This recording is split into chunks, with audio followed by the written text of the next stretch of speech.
हमारा आज का टॉपिक है LBG algorithm. LBG stand for Linde Buzo Gray algorithm. तो इससे पिछले वाले लेक्चर में हम लोगों ने पढ़ा था कि हाउ दिस कंप्रेशन और दिस वेक्टर क्वांटाइजेशंस विल वर्क। सो हमने वेक्टर क्वांटाइजेशंस में एक फिगर देखा था, ये वाला। इसमें हमने एक चीज पढ़ा था, that is a code book.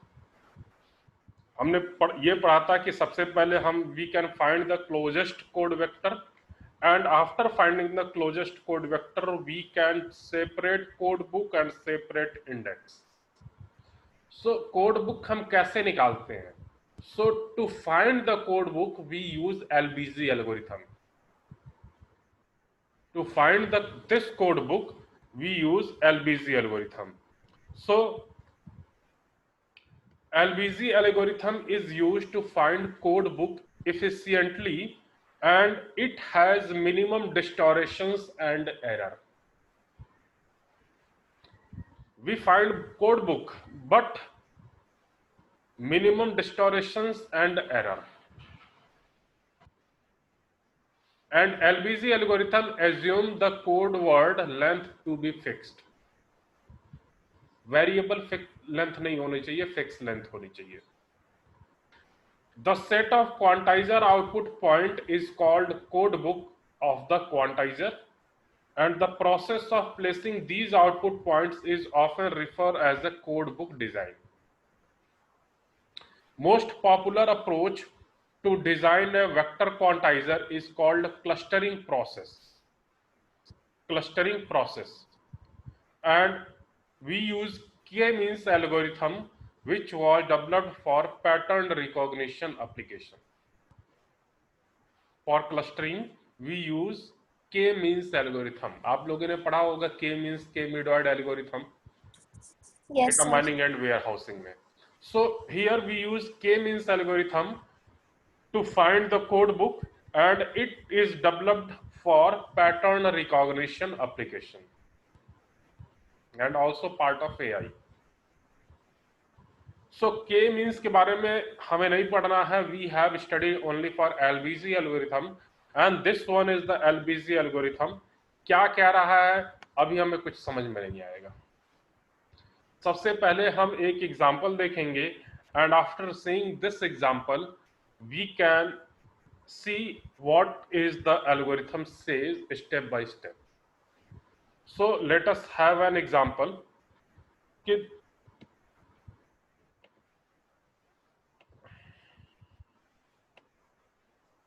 This one algorithm. यहाँ पे हमारे पास दो टेबल बनी हुई है. This one is the one table and this one is the second table. दिखाई दे रहा सबके पास स्क्रीन आ गई एग्जाम्पल की? Yes, sir. Okay. So this one is the first of initial set of output points for code book designing.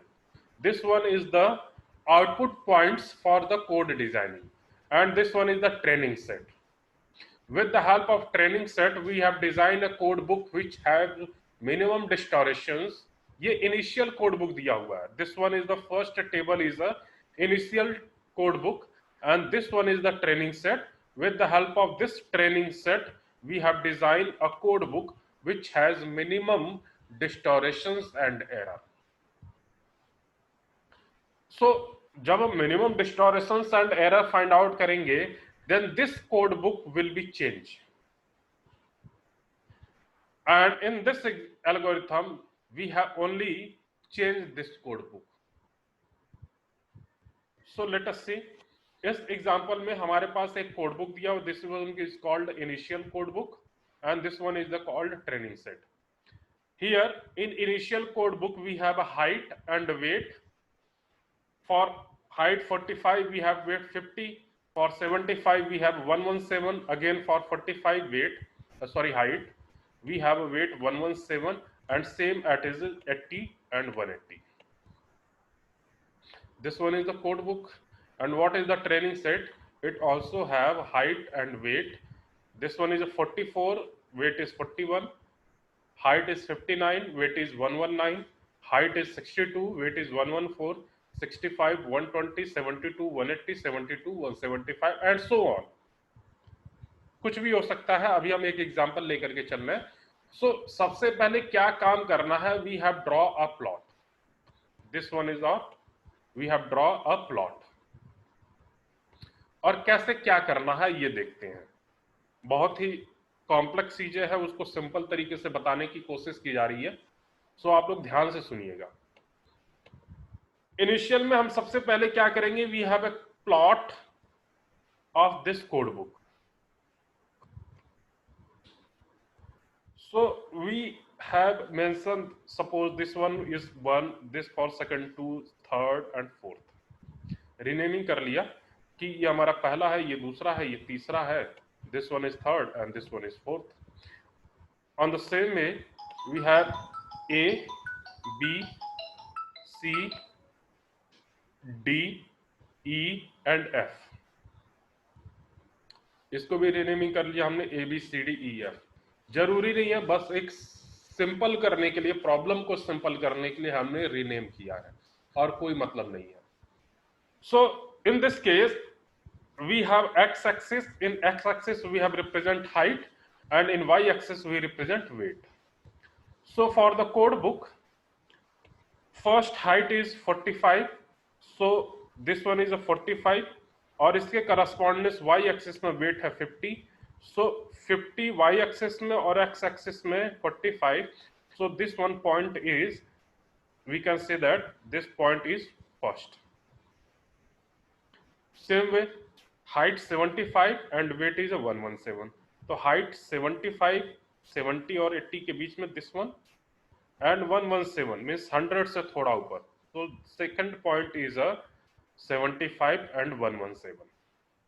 Same way third के लिए height 45 है and weight 117 है, तो हाइट हमारा 45 and weight 117, this one is the third point, and 80 180, so 80 180, this one is a 0.4. Again now we have plot for the training set, this one is our training set.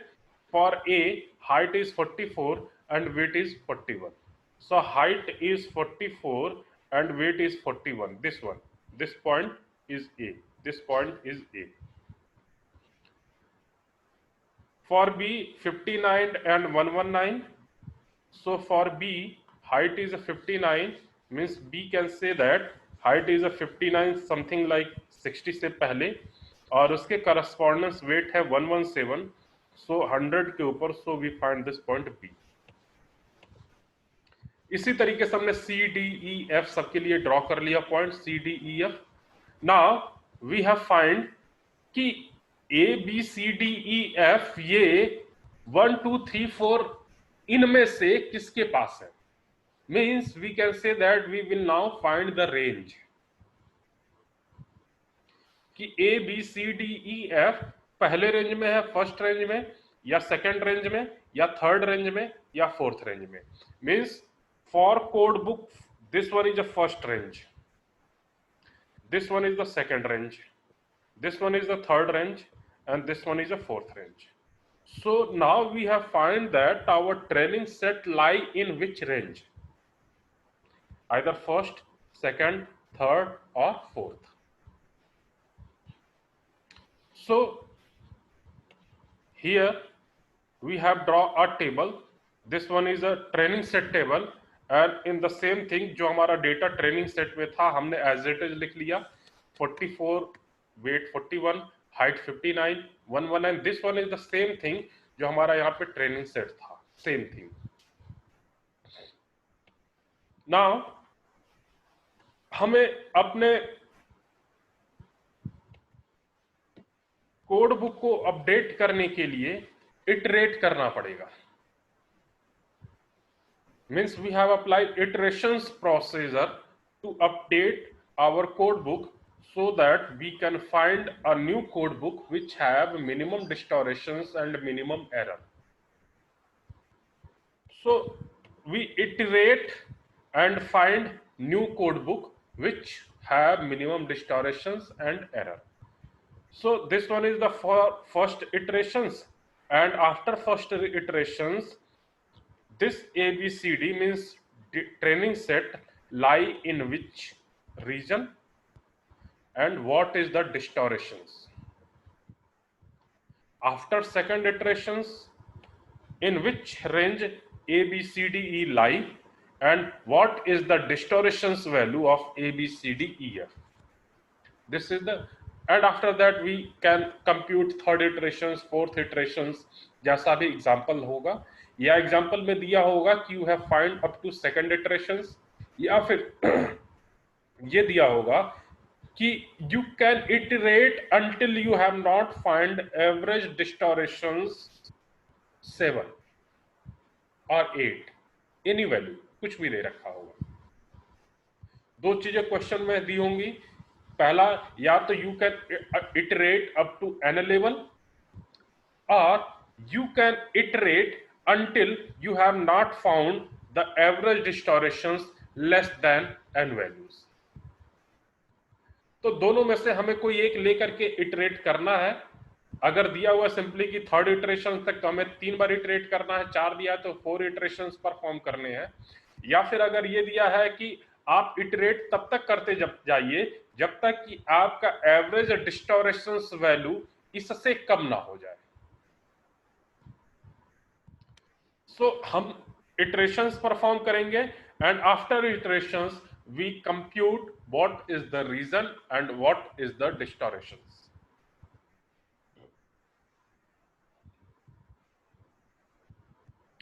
So I think it will be clear. Now we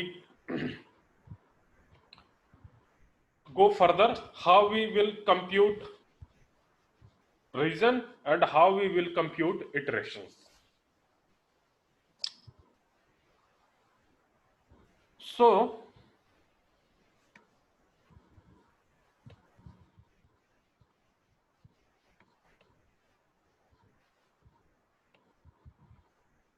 Raj, yes. Sir ये iteration क्या है? Iteration जो लिख रहा है value कैसे है? Wait अभी सारा चीज समझ में आएगा। Okay sir. सो हमें this one is the same thing जो हमारे पास ट्रेनिंग सेट था, हमने एज इट इज लिख लिया। इसके बाद हम इटरेशंस परफॉर्म करेंगे, how we will perform iterations and how we will compute region, how we will compute distortions, या अब हम देख रहे हैं। अभी ये एज्यूम करके चलिए कि ये हमारे पास खाली है, इसमें हमें वैल्यू भरनी है। So how we will fill these values, simply आप लोग क्या काम करेंगे कि now you have seen this plot, this one. अब इसमें देखिए ए जो पॉइंट था वो किस रीजन के पास में था, 1 2 3 4 में से किस रीजन के पास है।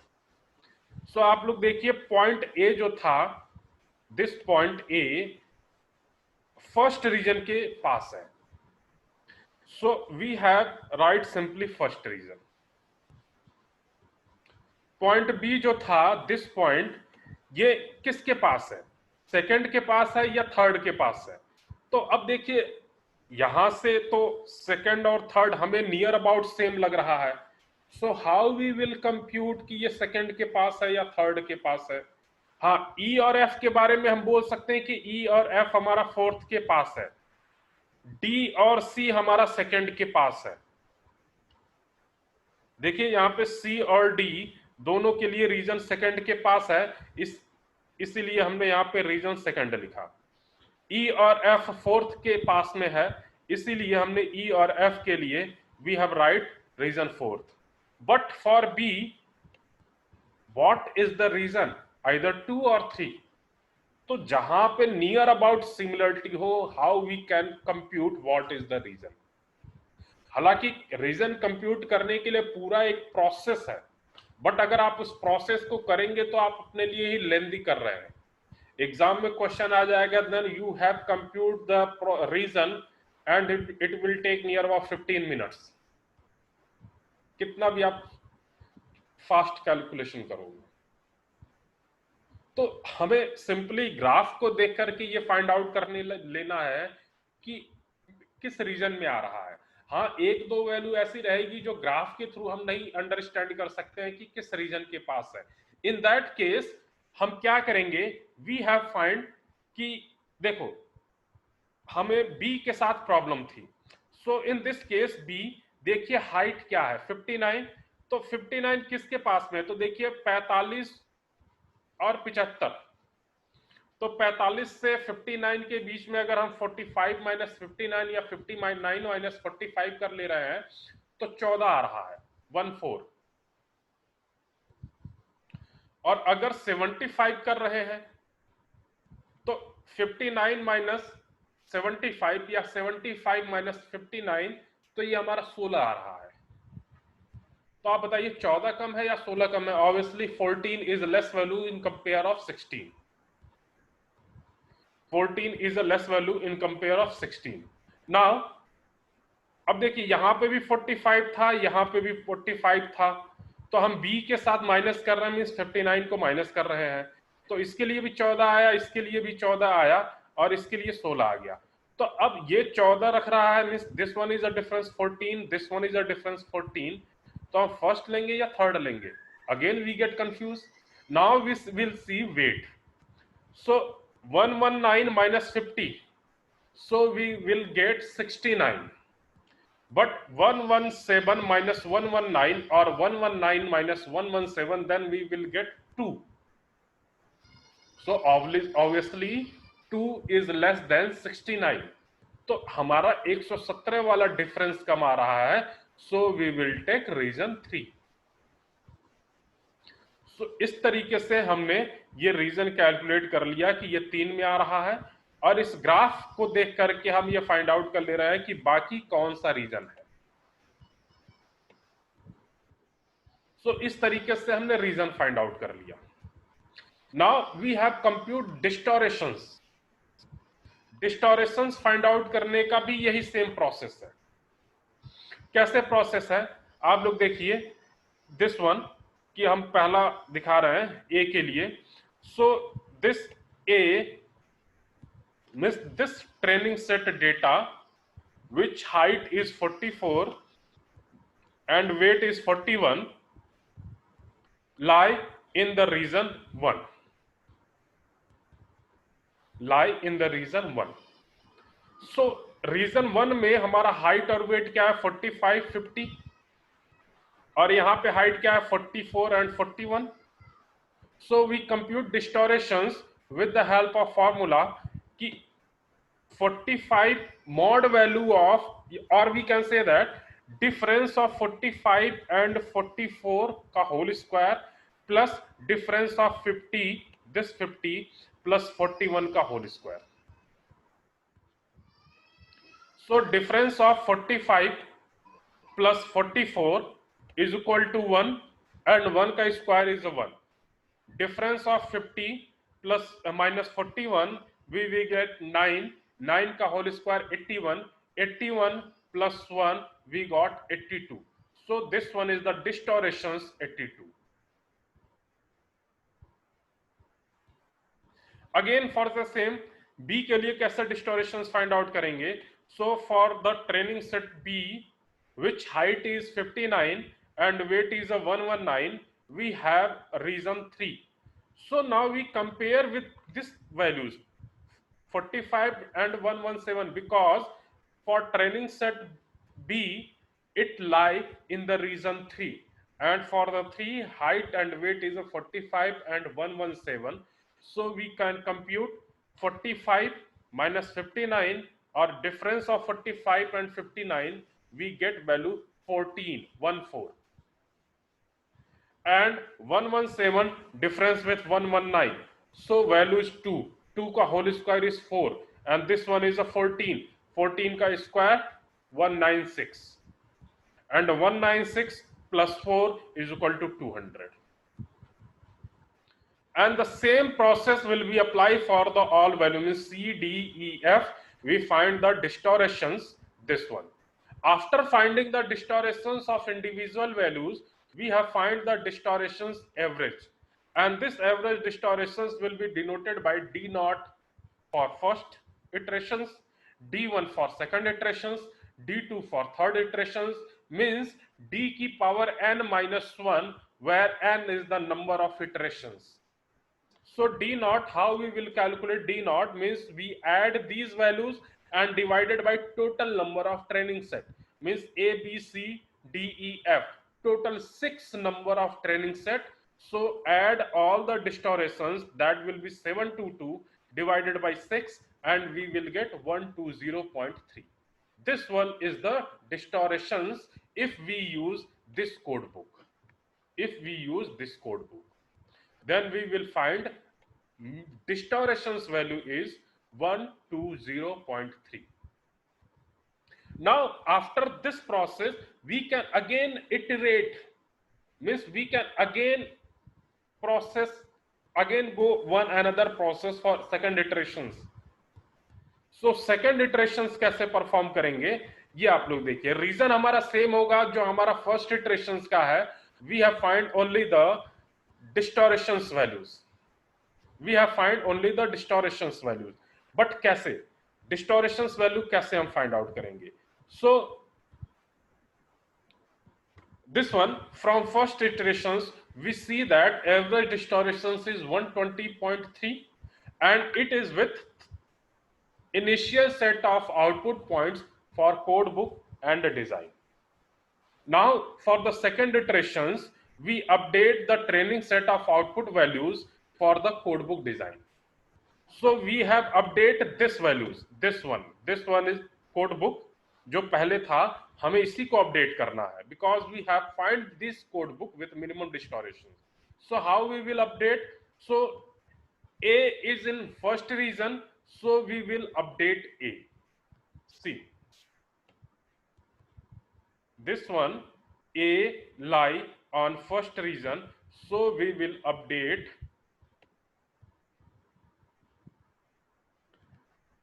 this value, means 45 and 50 will be replaced by now 44 and 41. So 45 replaced by 44, 50 replaced by 41. Again यहां पे देखिए थर्ड रीजन में भी केवल एक ही वैल्यू है और वो है बी के लिए.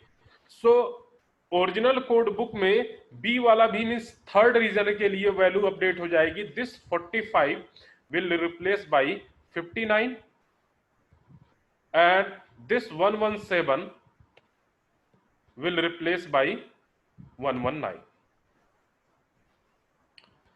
But the problem is this कि यहां पे देखिए for C and D ये दोनों वैल्यू सेकेंड रीजन में लाई कर रहे हैं. तो सेकेंड रीजन को हम कैसे अपडेट करें? Means how we will come update 75 and 117. We cannot update with the single values because for region 2 we have two values height and we have two values of weight. So simply we can take average of 62 plus 65 and 114 plus 120, इनका average value लेंगे और जो average value आएगी वो second region के height और weight के साथ अपडेट कर देंगे. And same for fourth region we can take average of 72 and take average of 175 and which values we will find we update for the code book. So जब हमने update किया तो ये हमारा मिल रहा था 44 41, 63 117, 59 119 and 80 177. Now this code book we will find after updating first iterations and with the help of this code book. अब इस कोड बुक के साथ हमें ये डिस्टोरेशंस वैल्यू फाइंड आउट करना है. अब तक क्या कर रहे थे, जो प्रोसेस हम अप्लाई कर रहे थे ये डिस्टोरेशंस वैल्यू फाइंड आउट करने के लिए, and we find this distortions with the help of this code book. Now we will find distortions of second iterations with the help of this code book, this one updated code book. So first region के लिए 44 और 41 है, first region के लिए 44 और 41. So find 44 minus 41 जो updated code book में था, अगेन 41 दिस वन, और जो अपडेटेड कोड बुक में था 41 उसको हम डिफरेंस लेकर के स्क्वायर निकाल लेंगे. सो दोनों वैल्यू सेम है, अपडेट करने के बाद जो हम स्क्वायर निकालेंगे दैट विल बी 0. और सेम प्रोसेस हम वही अप्लाई करते जाएंगे जो प्रोसेस हम यहाँ पे डिस्टोरेशन के लिए निकाले थे। यहाँ का डिस्टोरेशन निकाले थे हम ओरिजिनल कोड बुक के साथ, बट ये डिस्टोरेशन हम निकालेंगे अपडेटेड कोड बुक के साथ। और जब ये डिस्टोरेशन हम फाइंड आउट कर लेंगे, then we find the average distortion, that now this is called D1 because it one is a d की power n-1, n is equal to second iterations, so n की power 2 minus 1 is equal to n की power n. So this one is the average distortions on second iterations, that will be 36 divided by 6, and this value we will get find 6. तो हमारा question में ये था कि you can update the table until you cannot find the average distortions value less than 7. तो हमने second iteration पे ही हमें मिल गया कि average distortion value 6 which is less than 7. So we will stop this question here and we can use this code book for the quantizations. So this one is the whole process how we will use LBZ algorithm.